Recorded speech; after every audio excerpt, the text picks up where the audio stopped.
Kaya mga trip, kasama po ang Kuya Edmond. Mamasyal lang kami. Mamasyal lang kami. Dito tayo sa may Barangay Wawa. Papunta tayo ng Barangay Buot. Ahon tayo dito sa may Uple. Yun o. Pa-practice daw si Ronel. Oh. Hindi na po kailangan. Wala na nagbabago.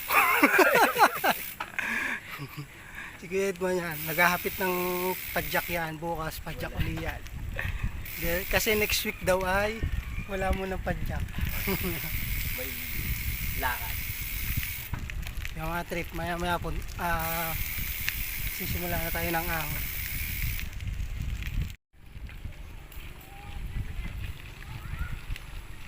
Yung mga trip, ito na yung start ng paghihirap. Pag nakita mo yan, simula na ng paghihirap.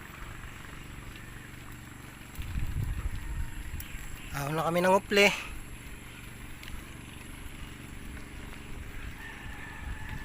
Speed mo, sa unahan natin. You know, sumisilip na agad, oh. You know, gear up muna tayo.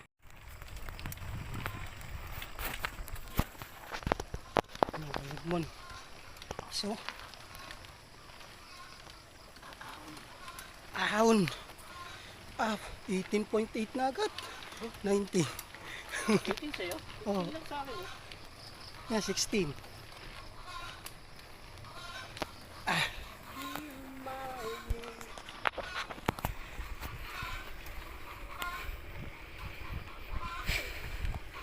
Grabe. Tapos ang gradient to. Unang ahon pa lang. Panukod na agad. So yun mga trip. Malapit na kami sa kalahati ng Uple. Hal-hal talaga dito. May dumudungaw na naman sa unahan, no? Tama. Yan, oh. Kuya Edmond, may nakaway.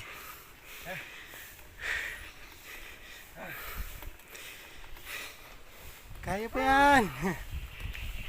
Ito na! Ito na. Second stage.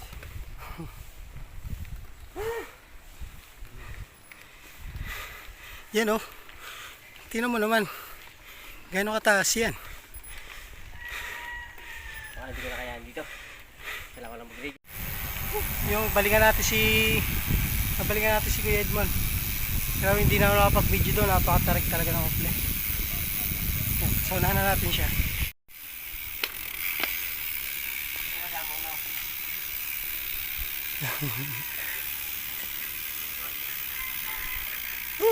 Hindi na nakapag-video. Inantok ako, inantok. You know, yun yung kay Edmond. Grabe, nantok daw. Walmana. Nakatulog pa daw yung lagay na yun. Tarik-tarik ng Uple, nakatulog pa. Gaano ka bangis? Papamalak daw din sa kabayo. Yun know, napakalupit niyan. Nakatulog sa Uple.